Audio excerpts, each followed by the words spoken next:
All right, we are live. Mark just popped in, so there's no preparation for this. I hope you brought notes, Mark. Oh no, I didn't have any time to say the bad words behind stage. We are on time for once. That doesn't happen too often. It's probably because we don't have any guests in the green room this time. Yeah, those damn guests always getting in the way. I know.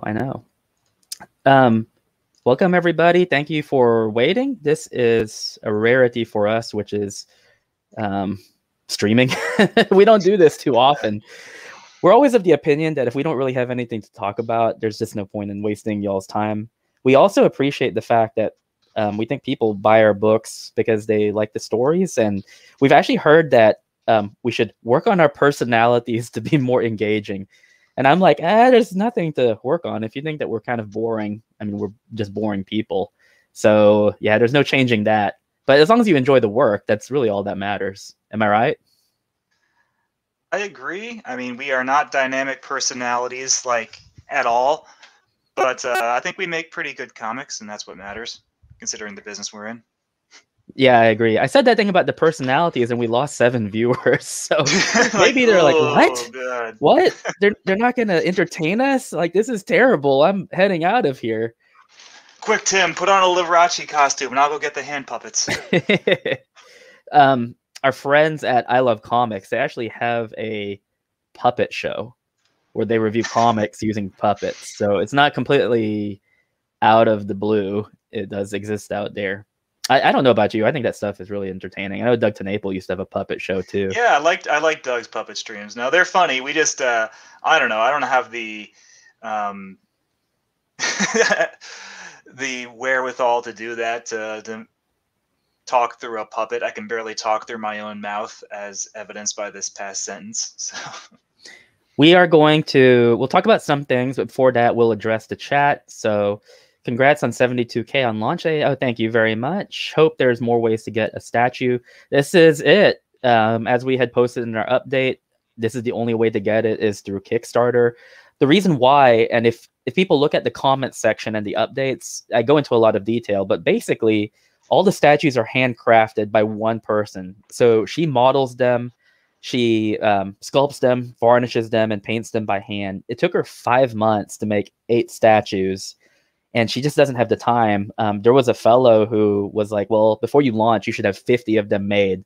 And I'm like, if it's 8 statues every 5 months, it would take years for her to do that. Now, that doesn't mean that we're not looking for other options. We are, but until we can get that manufacturing side, and especially the capital, it is pretty pricey to come up with some of these tchotchkes. This is just a kind of a side gig for us. It's a hobby. So we take the money and we essentially put it into the book itself. Now, the perks and stuff are pretty fun. Don't get me wrong. But I mean, we have our priorities. And so I'm really sorry for people who want that statue. I mean, it's expensive because it's expensive for us to make.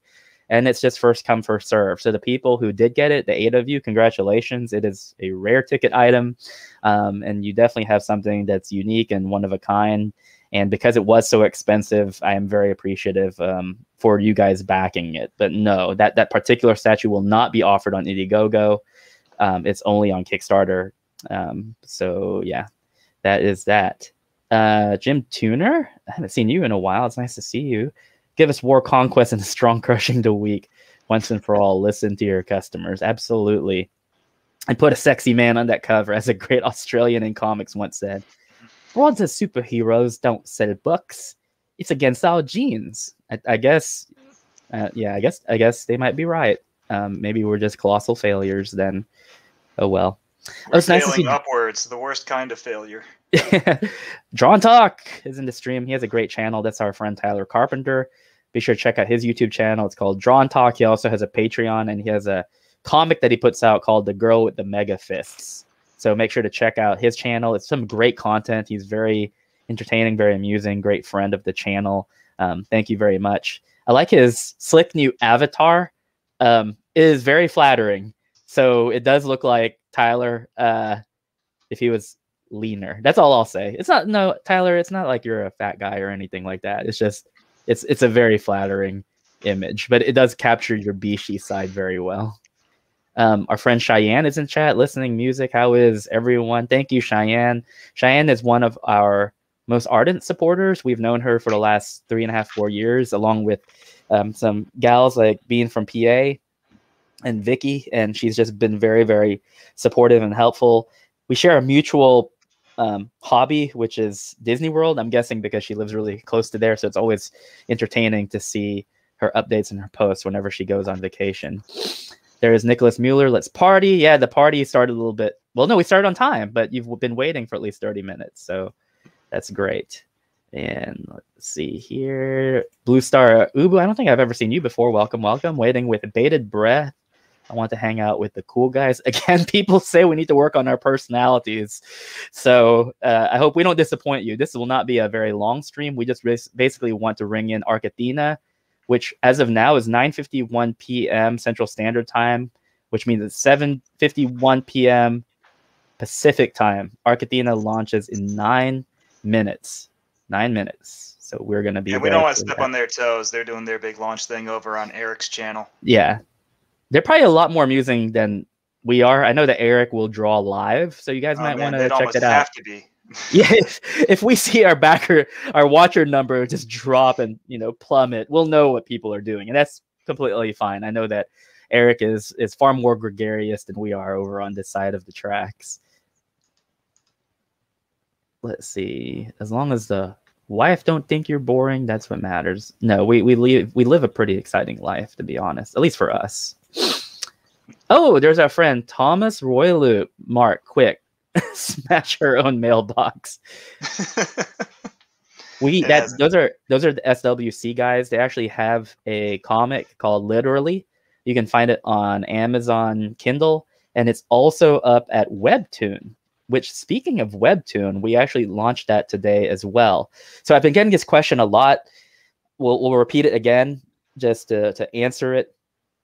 The comic on Webtoon is not volumes 1, 2, and 3 put onto the Webtoon format. They are brand new stories. So if you have been keeping up with the series, or even if you haven't and you just kind of want a taste of how the world and the stories work, head over to Webtoon and check it out. It's completely free. It's not monetized at all. So for the time being, at least, you can read those chapters. And I think I've created enough content for 16 weeks. Hopefully that will carry me through while I'm working on Kamen America Volume 5. And then afterwards, I'll pick right back up and work on some more strips, typically in the interim period between volumes. And like I said, we'll just see how it goes. But I know that for a fact, we are dedicated to having 16 episodes that will be up and running, and they've already been placed in the schedule to go up. And the Kamen America webtoons, I mean, even if you don't read our main volumes, which you really ought to, the Kamen America webtoons can be read independently of all that, and you won't feel, completely lost. What we're doing is we're going to retell the origin of a character from a different perspective. Then we're going to tell a new story that happened in between volumes or in between scenes of the main series, and then, repeat for each character. So for the people who thought that Kamen America 1, went over Carly's origin too quickly and that there's some missing content or some missing chapters, well, the webtoons is going to show you those stories of what happened in her earliest days as Warhand in Kamen America. So you can look forward to that. Ergo Proxy, I haven't seen you in the chat ever before either, so welcome. He says, any way to get prints of the sketch cards? No, because in a way that kind of defeats the purpose of the sketch cards themselves, which is that they're original art.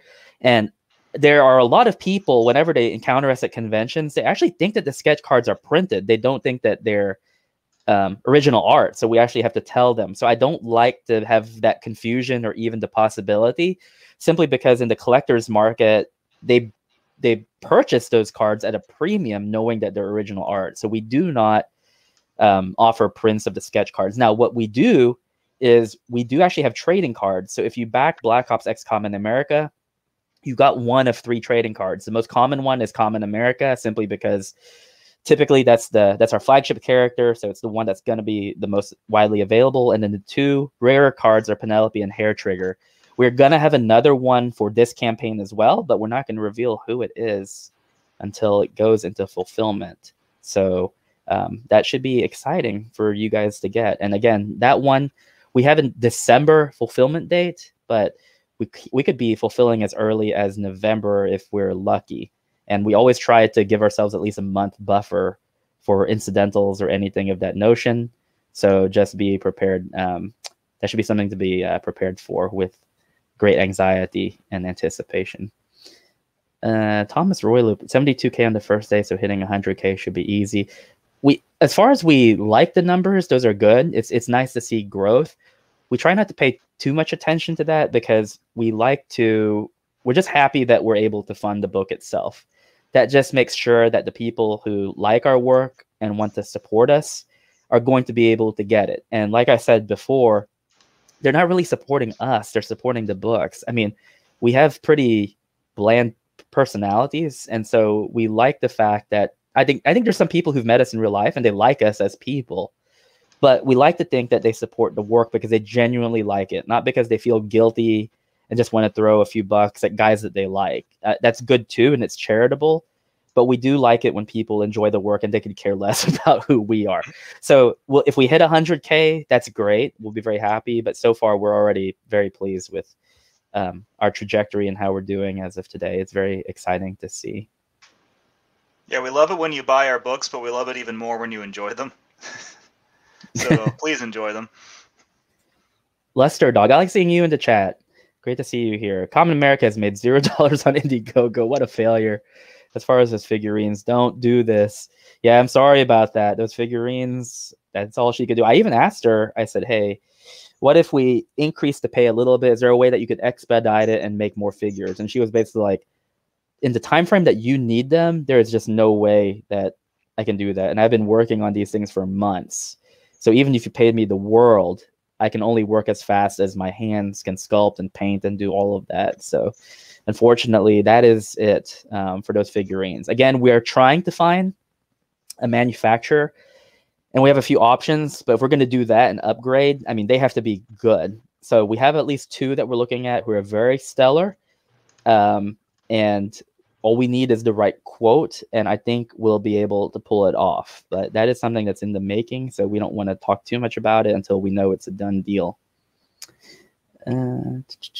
Nasser Body says, $5 super chat to talk about Puppet Master, except we don't have super chats, so that does not work. You guys will not be talking about Puppet Master.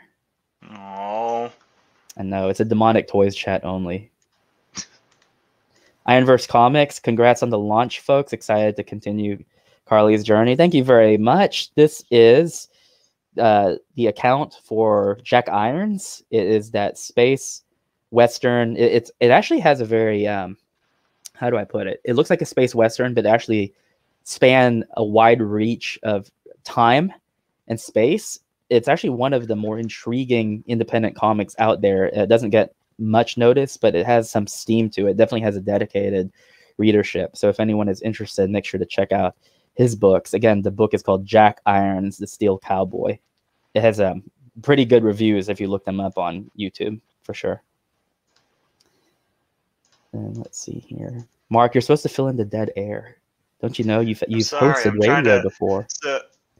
I thanked so many people on Twitter today that Twitter gave me a timeout for like 2 hours and wouldn't let me tweet or retweet anymore. They thought I was spamming, but that so many people were backing Kamen America and then posting on Twitter, you know, that like I backed Kamen America or make it happen for Kamen America, and I was like, thank you, thank you, thank you. And I'm still doing it, you know, at 10 o'clock at night, 12 hours since we launched. I'm still trying to thank everybody. I see that you were put in kind of a Twitter jail where they're like, whoa, hold on there, buddy. You sure are tweeting a lot. You better calm down. And I've noticed that at least a few minutes ago that you were active again. Yeah, they told me that I wasn't supposed to tweet again until tomorrow, but apparently that was just a ruse because my account's clearly unlocked so I can tweet again. Xander Zrant Z says, do you guys know Ethan Nicole? Funny story is when I worked in merchandising, I actually did merchandise for his franchise or his book Axe Cop. So I was one of the first artists to do some artwork for him. So I kind of know him by proxy, but I don't think he knows who I am because I'm sure that there were several artists who did work for him under that umbrella. Psycho Josh, hello, congrats on KA4. I'm your Canadian fanboy. You've seen me before. Well, thank you very much. We do offer Canadian shipping. It's been kind of a trial and error process for international shipping. We had someone, it was actually a friend of ours this morning, say, hey, you should ship to Brazil because it's pretty easy to ship there. And I'm like, well, ironically, between us, there's one other creative team that goes through Iconic. Last year, we were kind of secretly sending international packages out to people that we knew. Brazil was the worst. It was the absolute worst. This guy, he got sent 5 packages and they all went missing. It was, I don't even want to say how much money we lost just mailing them. And so we just know that a lot of the South American countries are not very trustworthy in terms of mail making it on time. The ratio is pretty bad. So until we hear otherwise from some other people, it's just not something that we're going to do. But the European countries typically good. Germany is excellent. I think of our success rate, they're pretty good. Occasionally I'll mail a package or two to some friends in Austria. And the crazy thing is that I'll mail it and within like 10 days, not even business days, it's already made it over there with no hassle, no fuss, nothing. So they're pretty efficient with their shipping. Japan, we've been doing pretty good with them. Yeah, Japan. We haven't posted it online, but get this. So in Japan, for our Amazon Kindle sales, our biggest country that downloaded our books was Japan. That was insane, but that was really cool. We're really happy to hear that. Okay, I'm going to go check over on the ARC Athena campaign. I want to see if he launches. If Eric is anything like me, sometimes you have a few hiccups along the way, but we're going to head over to Eric's channel and see if it is up and running. So let me type this in. Okay. He's pulled the trigger on this one. He has not yet. He needs to hurry up. I'm going to text him and say, hey, what are you waiting for, man? Mark? I'm sorry. You fill in the dead air. All right. So tell us about ARC Athena for the people who are unfamiliar with it, Tim, since we're about to segue into that. I'm glad you asked. Okay. So the plot of ARC Athena is there's a company called ARC, and they have a group of superpowered individuals called ARC Athena, and they are a public opinion polled, approved, kind of sobered, glamorized superhero group, and they fight monsters and creatures and things of that nature, and they make it look easy. Now, the group called ARC, they do it as part of like a greater business model called the show. What ARC Athena doesn't know is that there is a dark counterpart to them called ARC Poseidon. They're the ones who actually do the wet works. So they actually travel the globe and do really nasty stuff, kill people, stop terrorists. They are the ones who are doing what really needs to be done to make sure that everything can run smoothly. So the basic premise of it is what happens when the two of them meet. And so I don't know if it's a twist or not, because obviously I actually have not read it all the way through. And even if I did, I wouldn't spoil it for you guys, is who is friend and who is foe in that universe. And so there are some twists and surprises along the way. What's really cool about ARC Athena is it follows the majority of the business models that we use through Iconic Comics. It is fully done. So it's a 6-issue miniseries, and he's already working on volume 5. Volume 1 is finished. He and I have been working together for the last 3 months, talking, going back and forth. He actually flew out to Vegas to meet the guy who owns Iconic Comics just to talk about fulfillment and things of that nature. So he really did his homework. By the way, I'm going to thank Wes from Thinking Critical for putting us in touch. Wes was the one who said, hey, I know this guy. He'd like to talk to you. I think most people kind of know my position when it comes to professionals. I don't talk to them because generally they have their own network where they can get the information, and I don't know why they're going to come to hobbyists to talk about it. And typically when they do find out, then they just steal our ideas and don't even credit us. So I'm like, well, no thanks. But I do trust Wes. He has a YouTube channel, Thinking Critical, and Wes was like, brother, please do me a favor. He's a friend of mine. I think you're going to like him. just give him a shot. And so he and I had a talk. I asked him like one question. He answered in a way I thought meant that he was definitely a guy that I could get along with. And we've just been kind of playing this ping pong back and forth as far as ideas and questions about shipping and fulfilling and things like that. But he's done and ready to go. His books, I think, are actually shipping at the same time mine are. At least that's what our printer told us. So they should be launching at roughly or not launching, they should be shipping at the same time and fulfilling very close together. I know that Iconic Comics, I don't think they've dealt with a dual fulfillment before. So they might be kind of playing tag with each other to try and make sure that both books can be sent out in timely manner. So that should be fun. I know that he set his campaign fulfillment date to February, and I just think that's a smart conservative option. But there's a very, very high likelihood he's going to be ahead of schedule, which would be great for all of us. So we're very happy for him to join the Iconic Comics banner. I think that is fantastic. It's the first time that we have a professional join our ranks, someone who actually is of the industry and kind of does it full time. Yeah, Iconic Comics is really shoring up its catalog of titles. So it's not just Black Ops, Kamen America, and Wall Might anymore, like Tim and my books. They've got obviously Doug Ernst and Matt Weldon's Soul Finder, which is on Volume 2, and they're working on Volume 3 right now. Alejandro Mirabel's Long Harbor Volume 1 is up there at iconiccomics.com, and that's a really great nautical horror book. I loved it. And then obviously they've got ARC Athena by Eric coming up. So there's a lot of variety in genre and content at Iconic Comics already within just a couple of years. Comic Book Cat says, you like tweets so much and they put you in jail for saying thanks. So for people who don't know the joke, Mark liked a tweet and then someone got really mad about it. And here's the thing. I don't even look at that functionality. I don't ever go to someone's profile and see like, what did they like? I just think that's weird. Like, what psycho does that? So that's a running joke. So I'm glad to see you in the chat, Comic Book Cat. That's it's always wonderful to have you around. Ironverse Comics says, international is such a headache. Do love the worldwide fans, though. I feel really good knowing the work is out there all over. Yes, we think that the Amazon Kindle offering has helped tremendously, and it's a nice compromise for people who want to read the book but can't because we don't offer the physical version. Rusty Dio says, haven't gotten mine yet. Black Ops, that is. I don't think KA4 has shipped yet. KA4 just launched. Like, it just launched today, so there's no way it has shipped yet. Black Ops, if you look on Kickstarter, we always repeat this to people because there's a lot of people who they have Kickstarter sent into their spam folder. That's why on the front page we put at the bottom, and we say repeatedly, do not let Kickstarter go into your spam folder, or else you'll miss your tracking number. Another thing too is people don't fill out their surveys. I had a gentleman who just filled out his survey for Kamen America 2. That book fulfilled in December of last year, and he just got around to doing it.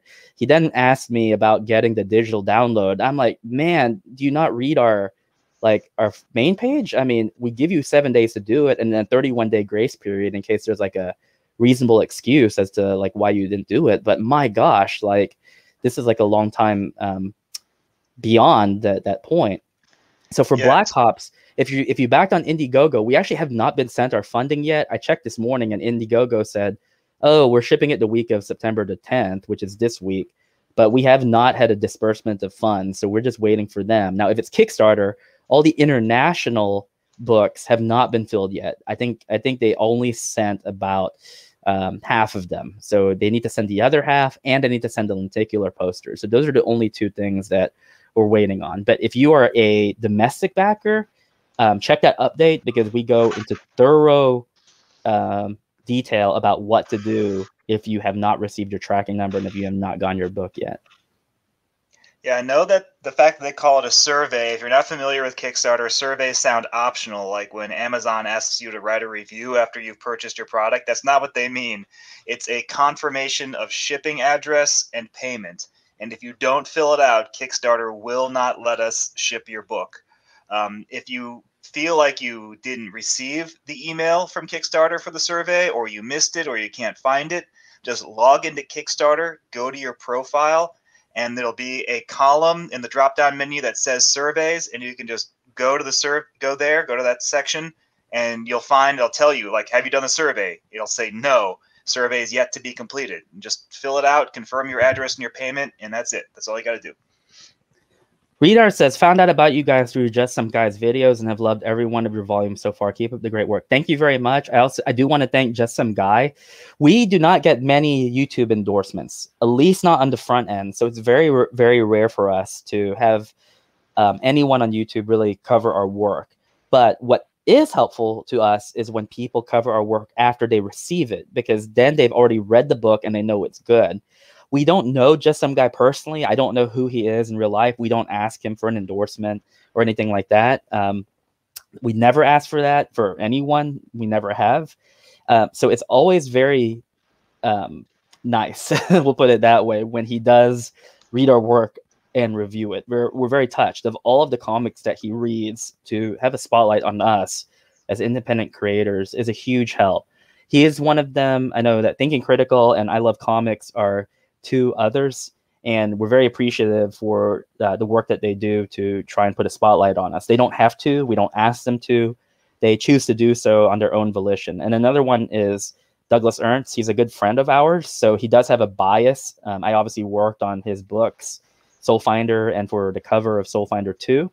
But he does have a sizable social media presence, especially on YouTube. So anytime he says something, it's always been very helpful. So we're just very appreciative to all those guys for supporting us for all of these years and giving us a platform when honestly they don't have to and they don't need to. Yeah, and to all the smaller people on YouTube who don't have huge presences, you know, neither do we, but anybody who writes a review, who shares our books, who spreads the word, because we don't have a cult of personality. You can look at our YouTube viewer count right now. We have less than 1,000 subscribers, so we can't even monetize. So it's just the sheer number of people out there, large and small, who share our stuff. It's grassroots. It gets the word out, and that's how we've been able to grow, is the word of mouth. So we appreciate everybody who backs, and we also appreciate everybody who shares, whether they back or not. It's just spreading the word. We love it. Waiting for Eric Canete. He still has not launched his thing yet, so if anyone hops over on the other stream that he's doing right now, you should bug him and be like, hey, Eric, hurry up. The guys over at the Bunderdome are waiting for you to... We're dying out here. I know. It's like, I'm an old man. I need to go to bed. It's been a long week. We just did Arkansas Comic-Con, which was a lot of fun. We did that for 3 days, Friday through Sunday, and we're just playing catch-up right now and having to make sure that the campaign is up and running. So I need my beauty sleep, that's for sure. Matthew Reese says, have our day jobs. Yeah, Matthew Reese says, at the Bunderdome, is ARC Athena in the commonality? Not technically. I mean, we don't, how do I put it? We consider the commonality to basically just be anything that Mark and I work on.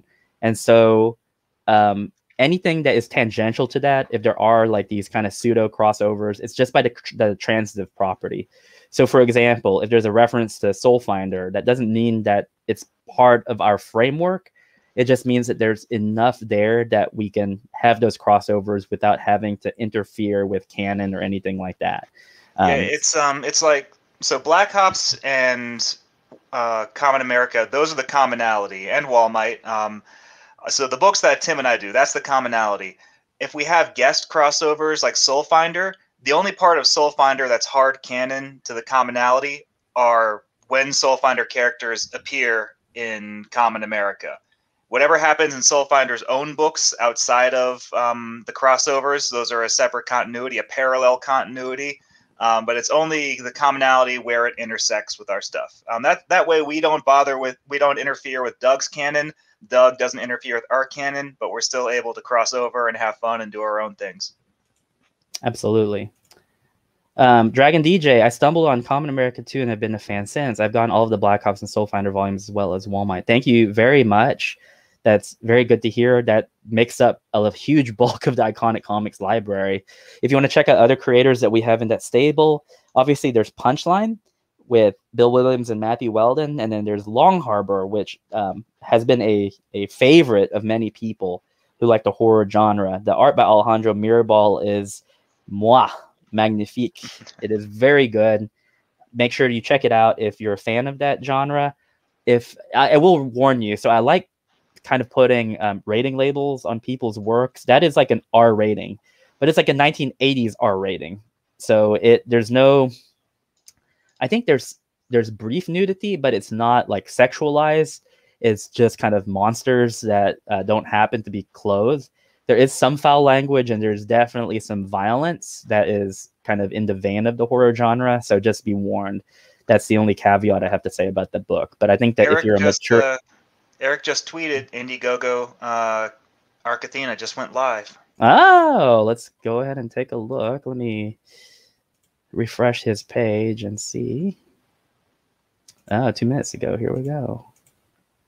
Alrighty, I'm gonna put this link in the chat. Oh, he's already raised $2,300. That's awesome. Let me put this in. I'm gonna give the truncated link.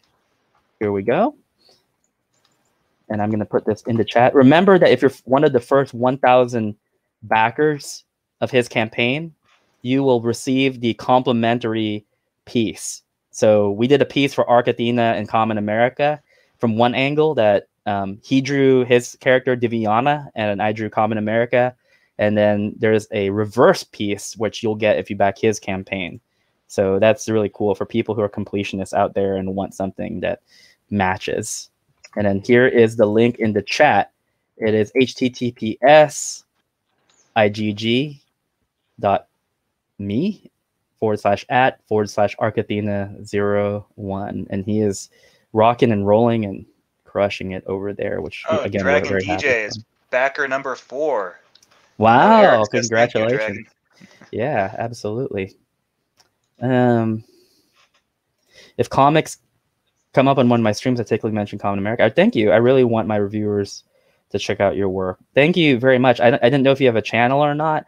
I'll check it out here after the show if you do have one. We always like seeing.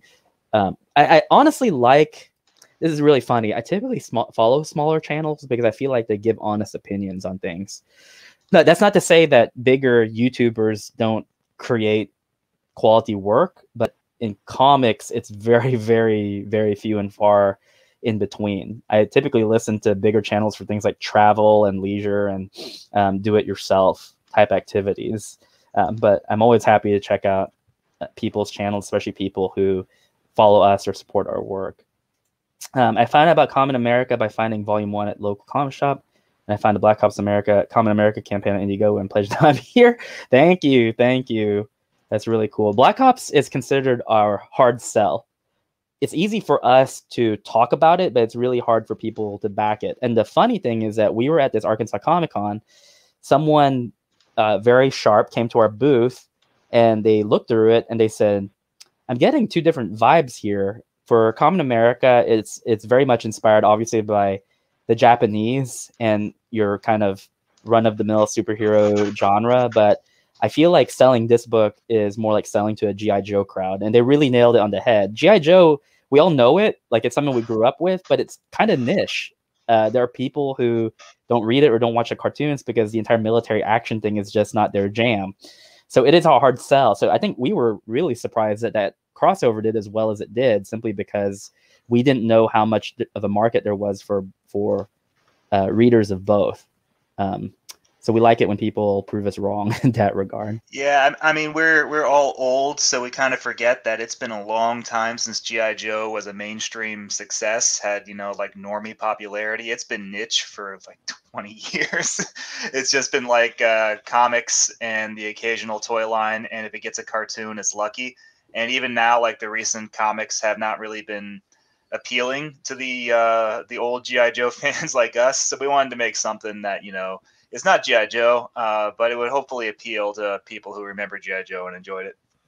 Brian Kundle is in the chat. So this is Father Brian Kundle. He's actually a Catholic priest. He was the first person to contact or to make it to our booth at the Arkansas Comic Con. And then Douglas Ernst, and I had dinner on Monday night. He was very gracious to accept our invitation. And we actually went to Stobie's in Conway. If you're listening to this and you're from Central Arkansas, check it out. I'd actually never been there before, despite having lived here my whole life.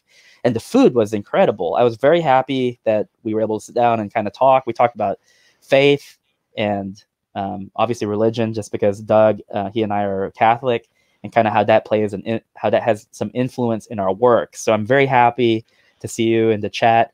God bless you and the work that you've done. I feel very graced by your presence, and hopefully we'll get together again sometime soon. But thank you very, very much.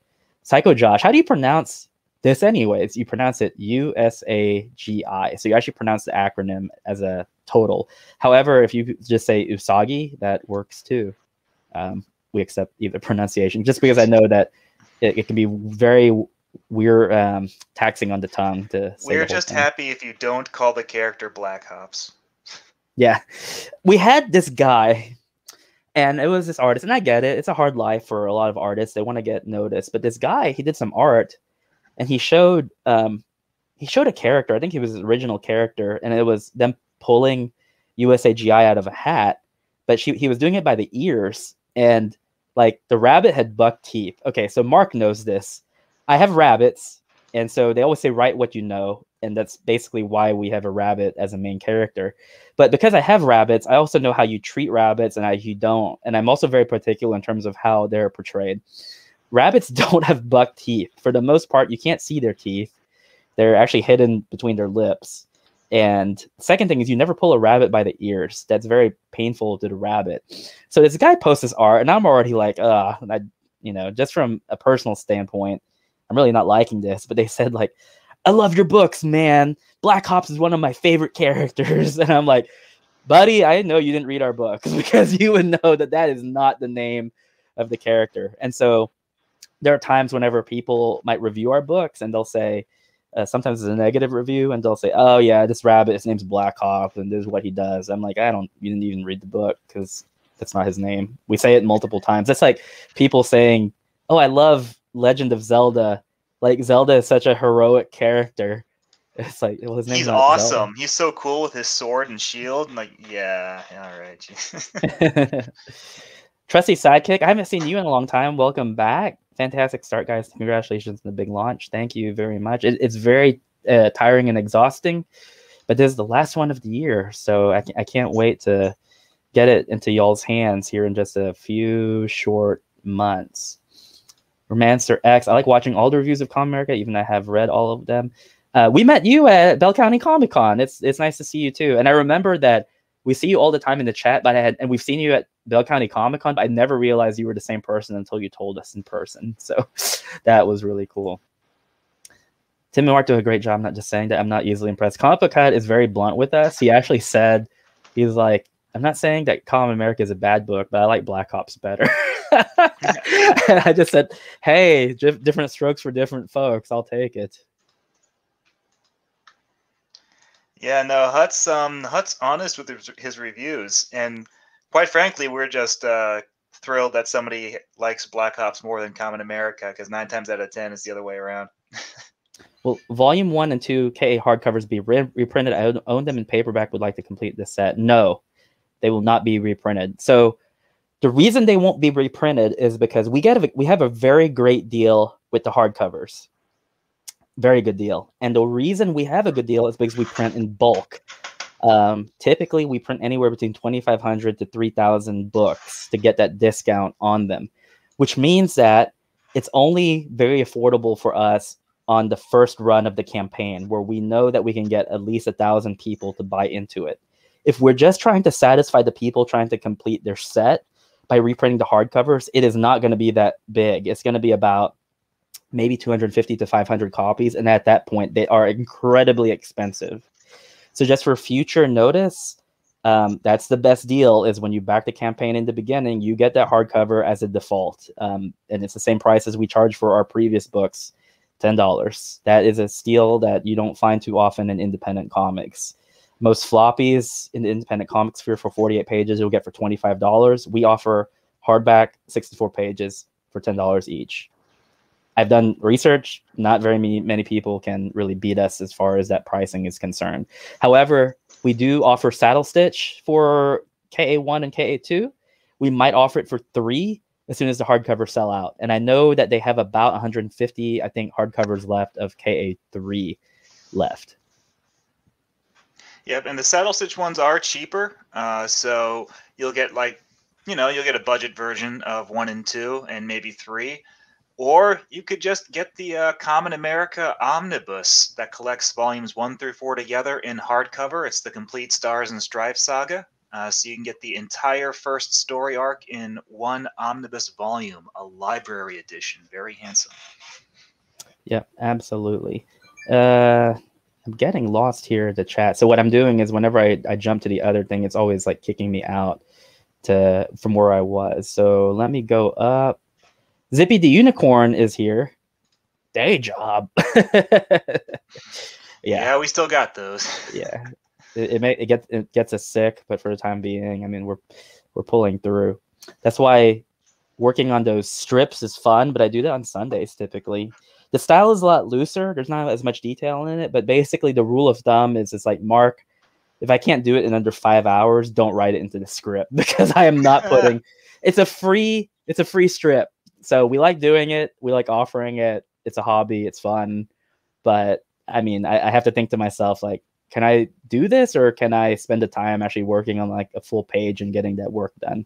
So like I said, we have about 16 strips finished so far. So we actually have a great quantity of work for at least the next 16 weeks. But after that, we'll have to see. Yeah. Well, while you're drawing Kamen America 5, I got to get started writing Black Ops 5. So, and I'm going to take a break from the webtoon strips as well and get started on that. Is Wall Might canon to Kamen America in regards to how she got her name? It's all based on how you look at it. That's really all I have to say. It's not part of the quote-unquote commonality simply because the genres are very different. It's all up to you. I mean, obviously, Wall Might is very farcical. It's a parody and satire. So some of the physics of that universe just simply don't make any sense. But I would have to say that the spirit of it is definitely intact.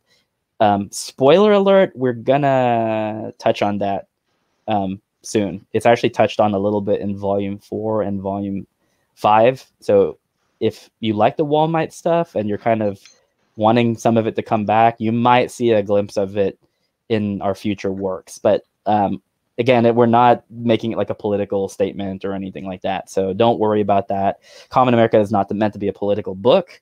If anything, we try to have it be wholesome and teach morals. And depending on your point of view, that might be a political statement, but that is not intentional. We simply want to create stuff that everyone can read.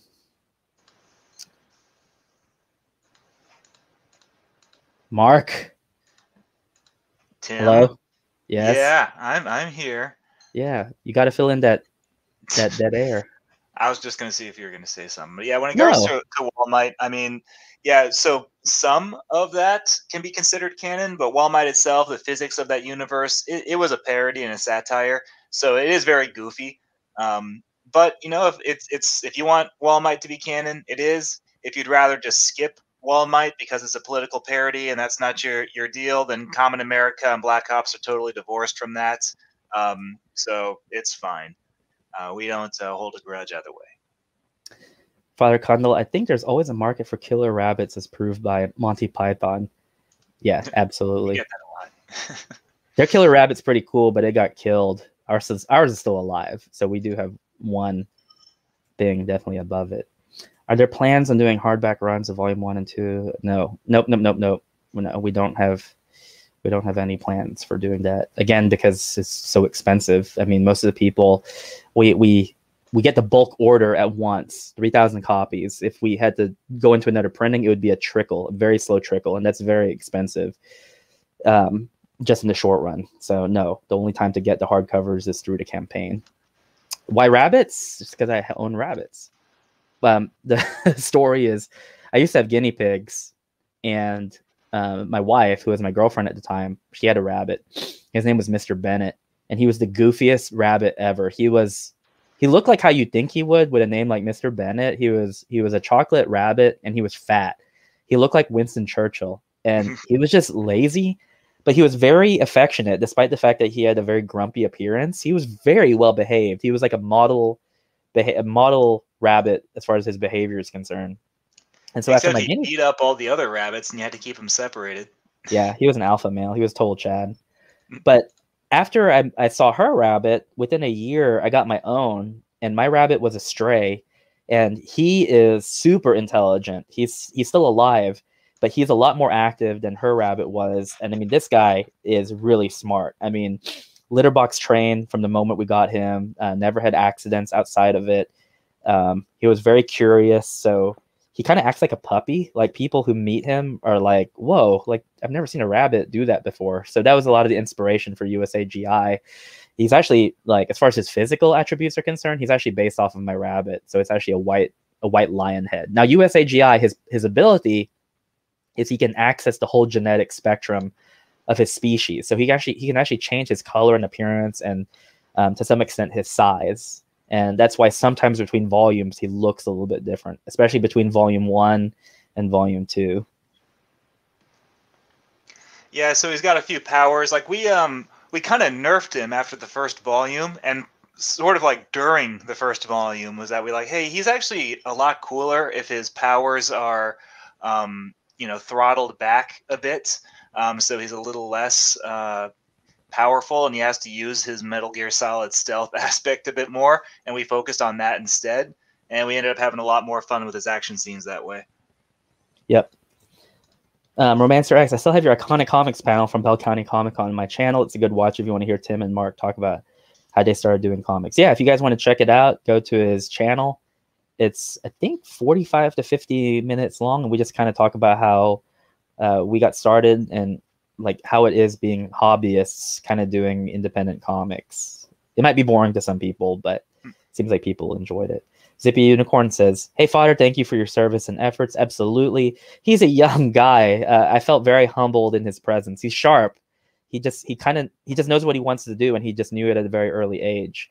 And we had a very long and fruitful discussion, and I'm just very happy that we were able to have. He's actually, I was telling him, he's actually the 4th Catholic priest that we know who buys our books, and that was really interesting. And then he told us, he was like, no, believe it or not, there's a lot of young priests who like comics. Like we actually go to Comic Cons all the time. Like they just went to, I think, Planet Comic Con in Oklahoma. So that was interesting. As far as like Catholics go, sometimes when you encounter a priest like doing human things, is kind of off-taking. It's not off-putting, but you're taken aback because we typically see them in pastoral duties, like saying masses and stuff. To actually see them in public and enjoying like normal activities is kind of unusual. But that was really cool when he said that. He said that he had actually met us at the previous Comic-Con that we had in Arkansas, but I don't recall him telling me that at the time that he was a priest. And if I did, it's just because I misheard it, because I would have definitely offered to have dinner with him on the spot if I had remembered that. But again, I'm losing my mind in my older age. Let's see here. Dim Comics. If I commission a trading card with both the Topless Common America and Blade Devil, no, I will not. We don't endorse any lewdness for our character. That's for sure, and especially when they're crossed over with the character that we don't own the intellectual property rights for. So Carly is innocent and pure. I can't really comment on that. I'll tell you something else. So we used to get that a lot. I was actually telling this to the priest during dinner, but during the first campaign, we used to get requests all the time through messaging where it's like, hey, can you do like a topless variant of the character? And I'd always just reply and say, no, I really don't want to do that. And part of it was because we kind of knew that our character was a bait and switch. A lot of people were like, oh my gosh, like it's a really pretty female character. Like that's something you don't see too often. Let's buy the book. And what happened was after that, starting with volume 2, we never got requests for those lewd variants. And I told Mark that I think the reason why is because people who read it, they just said, well, the character's wholesome.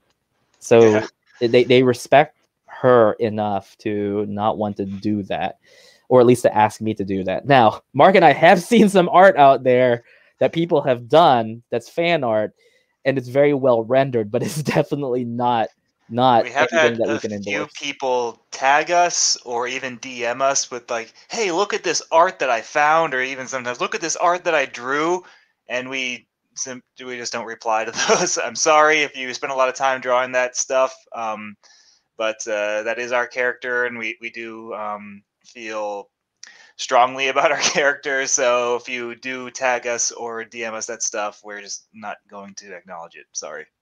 Yeah. Oh my gosh, the chat just took off. Let's see. I've been pronouncing it USAG. Well, you forgot the I. You have to add the I at the end. Right, Mark? It's pronounced Usagi. Usagi, like Sailor Moon's name, or Japanese for yeah. If you could have a crossover of Kamen America with any hero from Marvel or DC, who would it be? I personally think Spider-Man. It would be Morph, the X-Man. I hear the Snake Eyes movie. The answer is Moon Knight. I hear the Snake Eyes movie is worse than Gem and the Holograms. I did not see that. I did not see it just out of principle. Most people know how I feel about Snake Eyes. I like the character a lot. I just think he's rad, and I don't like being pandered to, where it's like, hey, buddy, I'm sure you'll want to watch this movie because we replaced the white guy with an Asian guy. I'm like, what? Go jump off a cliff. Well, not aren't really. You going to go see Shang-Chi, the very first Asian hero in American cinema history ever? Do no fact-checking because I'm sure that that's true. Just a general question in terms of art style, which one do you generally have more fun drawing? I like drawing Kamen America. I can use a lot more squash and stretch. So I use basically cartoonist physics to work with it, and we can do things like super deform the characters.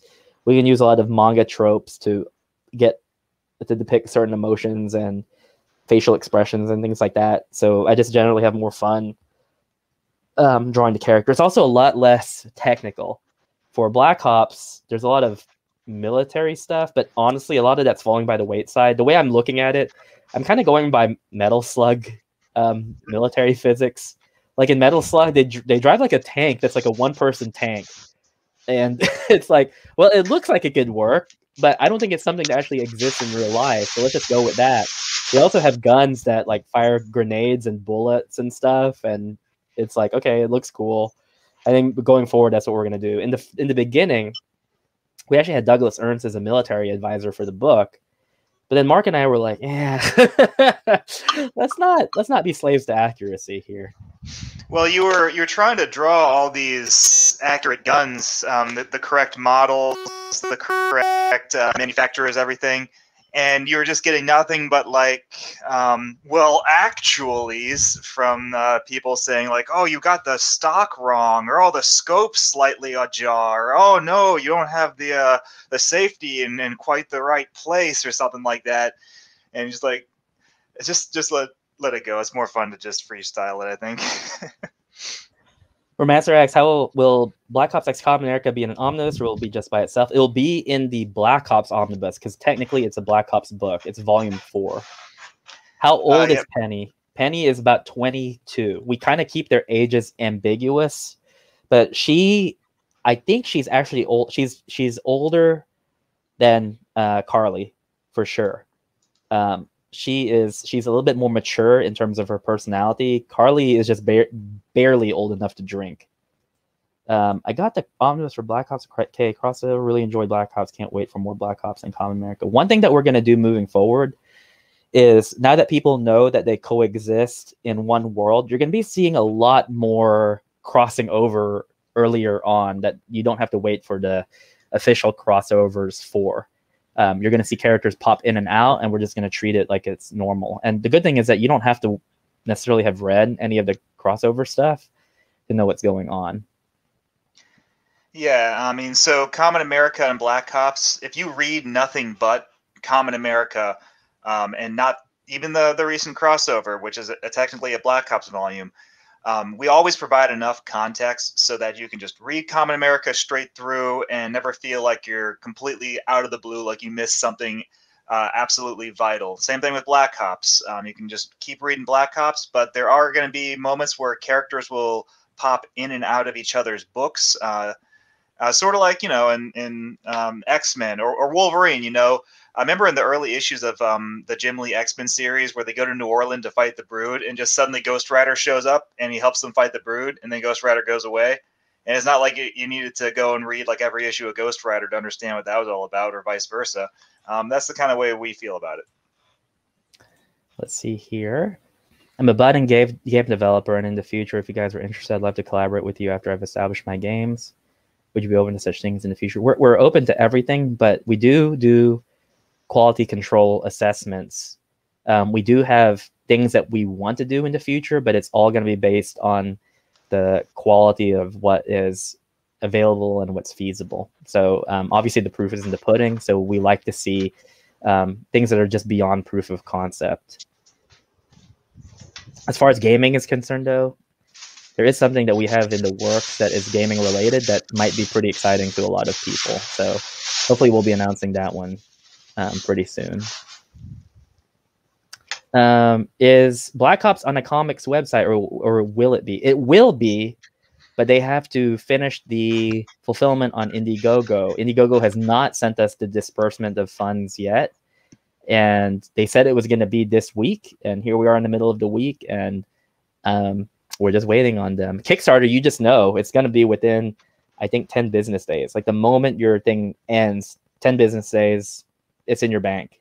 Or not, it's not in your bank, but after 10 business days, that's when they start it. And then it's typically in my bank in about 4 business days afterwards. With Indiegogo, you never know. I think the longest I waited was 12 days, and the shortest I waited was 1 day.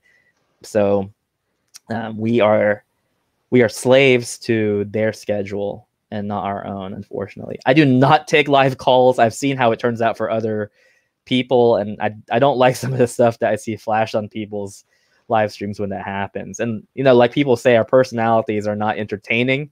So why would you want to live call? Yeah, this isn't a talk show. I mean, neither of us is Norm Macdonald. Rest his soul. I wish I could be as funny as that man, though, because my Twitter feed has just been nothing but like the best of Norm Macdonald for the past day and a half, and I just have been laughing my ass off because that guy was so funny. I forgot how funny he really was.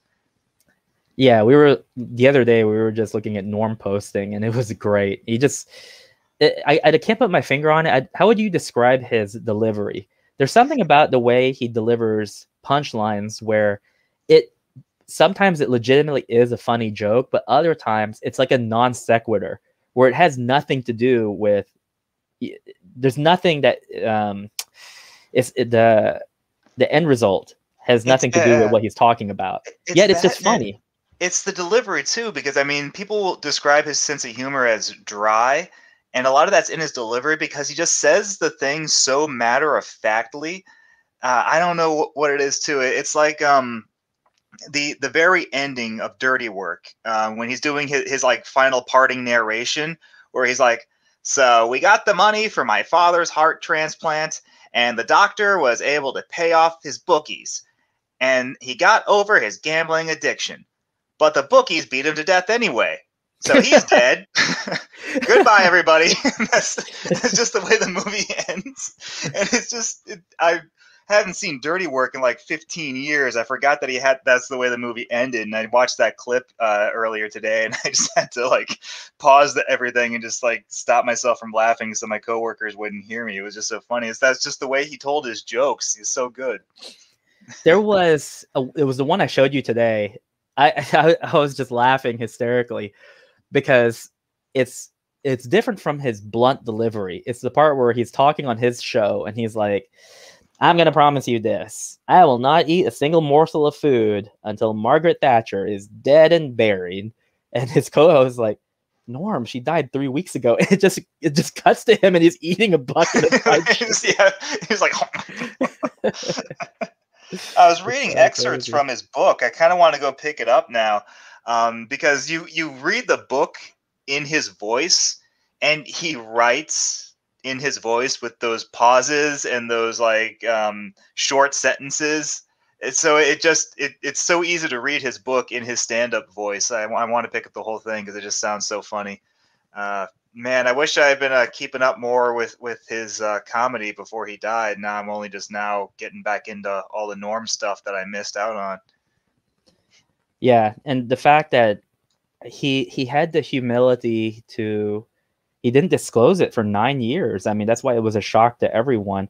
But I think one of the interesting things I've been reading about in the last 24 hours is he was a smart guy, like really, really smart. He finished high school early. He went to college early. And you were talking about his bio, and his bio, he talks about things that are very human. Like he said that when he was working kind of odds and ends, people wouldn't even give him the time of day. People would just kind of scoff at him or just treat him poorly. And then when people finally know who he was, they would basically just change their attitude based on like the fame and fortune. And he had a humility about him that was very refreshing. And you and I have talked about it, but I think that there is definitely a difference in the culture of celebrity. I feel like there was something about that 90s cast of Saturday Night Live where they kept it real. Like they didn't let their celebrity get to their heads. They knew that they were there for entertainment, and they never expected anything more than to just have people laugh at them. In fact, I think Norm said that when you're a good comedian, you make jokes so that people will laugh. You're a bad comedian when you're expecting clapping. And I was holy cow, that's very astute, especially in this day and age, which is why shows like, like Trevor Noah aren't even funny, because you're just there for the backpats, essentially. Yeah, right. It's where, what was it, Stephen Colbert, where he has to have the applause sign, and if it doesn't go off, nobody claps. And he has to like tell the people, like, well, the people were clapping at the wrong part of his joke because it was like it came off as like pro-Trump or something. Like, no, don't clap at that. That's not the part you're supposed to clap at. Like, I will inform you when you're supposed to clap, and then you will do it like a trained seal. And that's not the way comedy is supposed to be. That's as bad as a canned laugh track in a sitcom or something. It's inauthentic. It's insincere. But the best, one of the funniest ones that they played of Norm Macdonald from Weekend Update that was spread around, and I shared it too.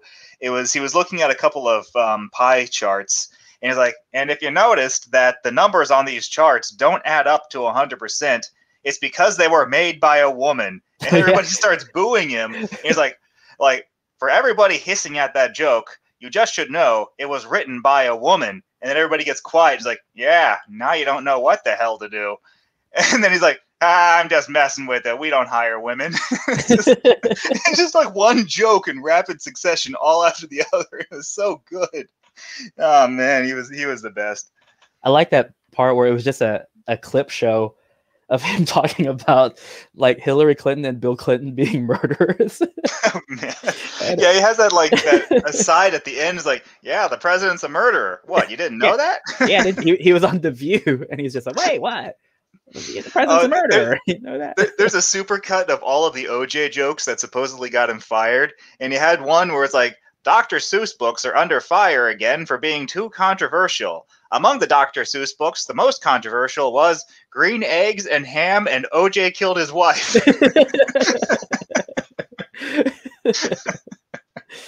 I saw this one, Reader, the Norm Macdonald and Jon Stewart show, talking about the Crocodile Hunter, because it happened 10 days after Crocodile Hunter died.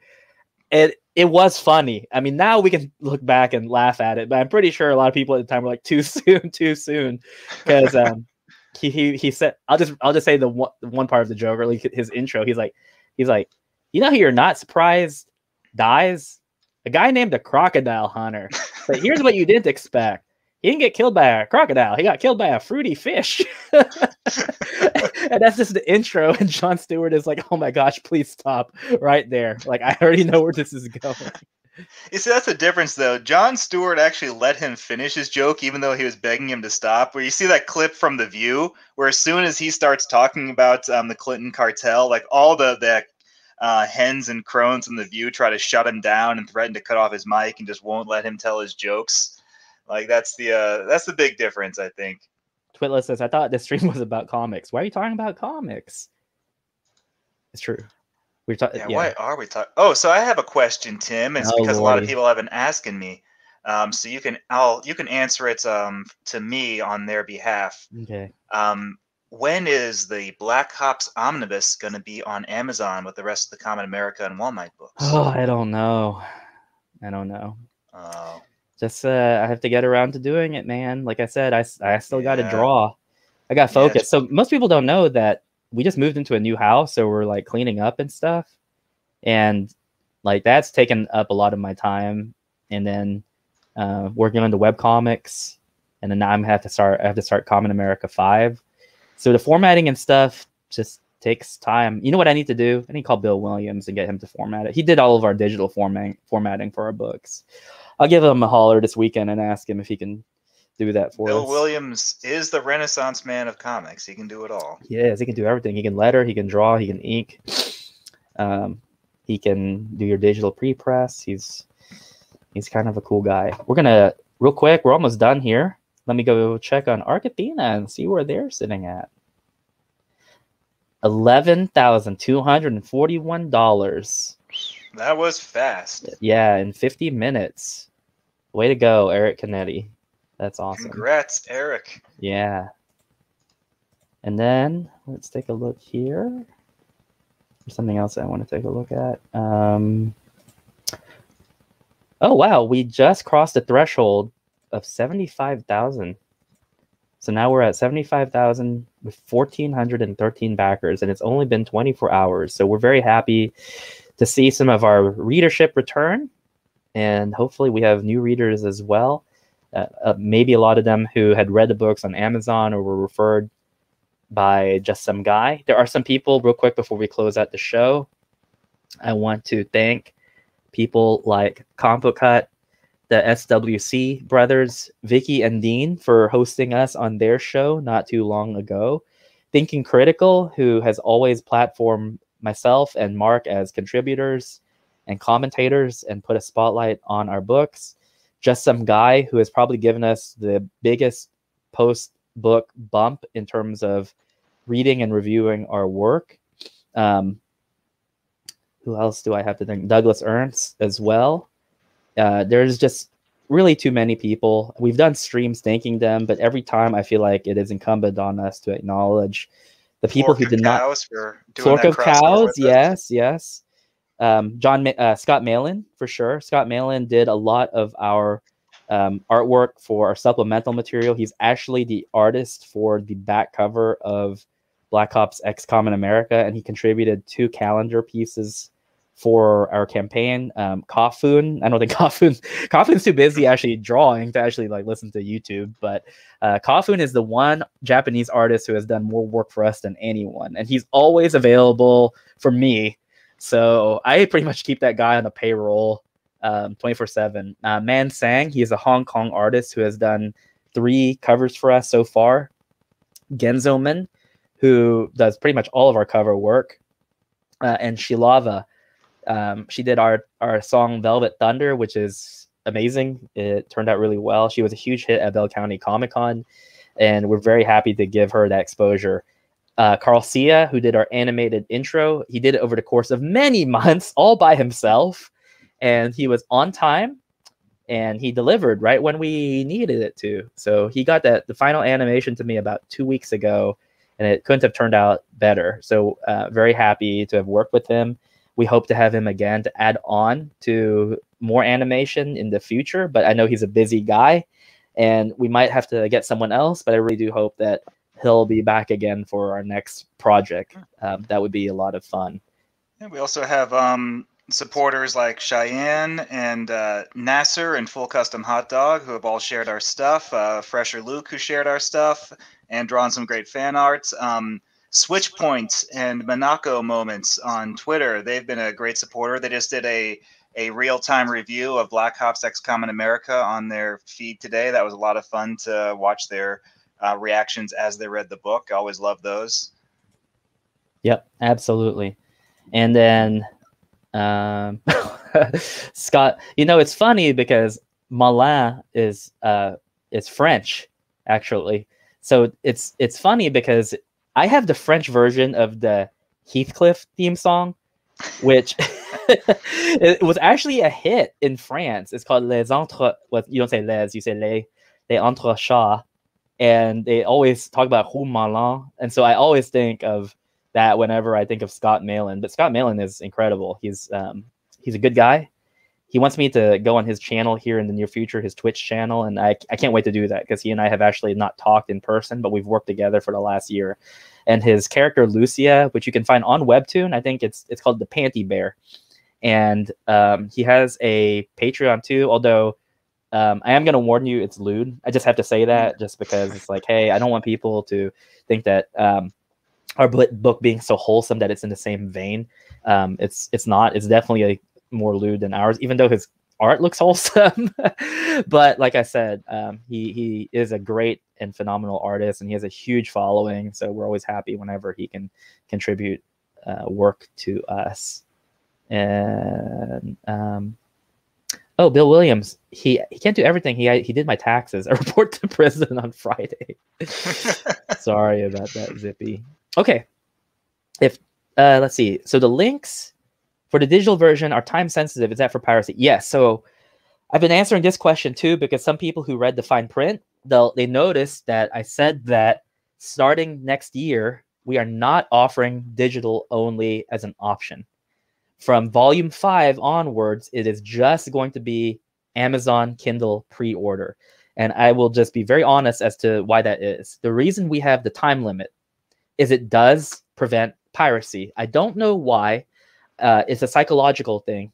But when you have people jump through hoops to get their copy, and it's not much, it's 7 days, and you have to type in a password.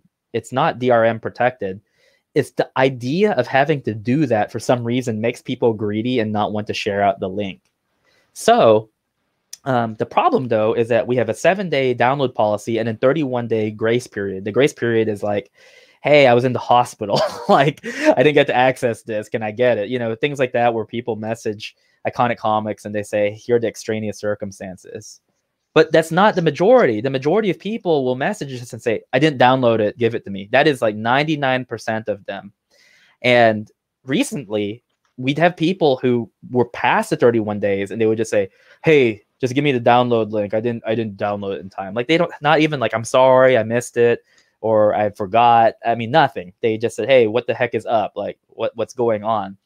Well, we found out, so we can track on the back end what is happening with the data that goes out. And almost every time, whenever we do it after the 31 days, that's when the piracy occurs.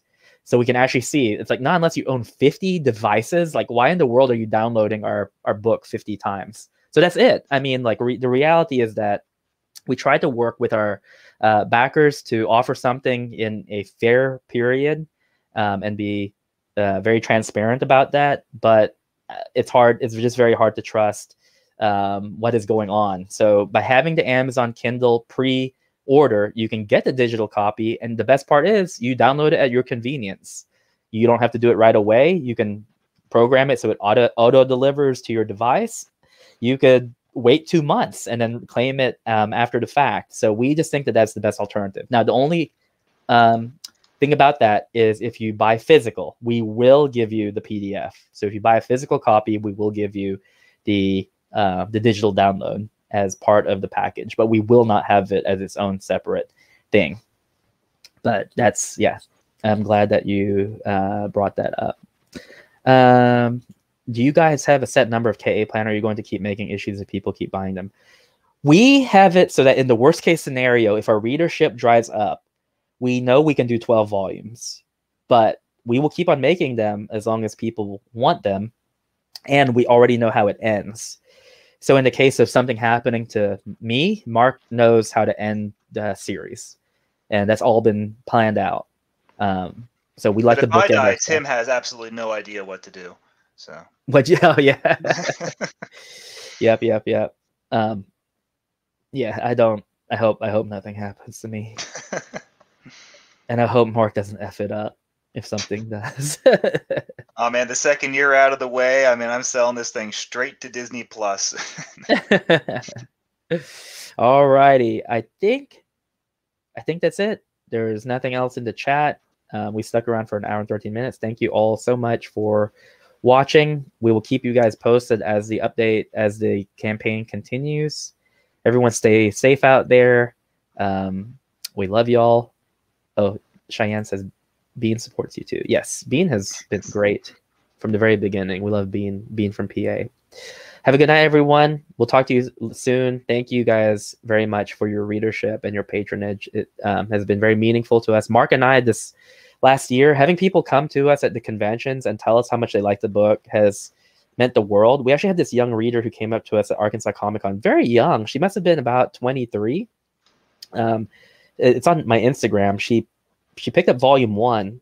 She read it overnight and she came by the next day to pick up the remaining volumes.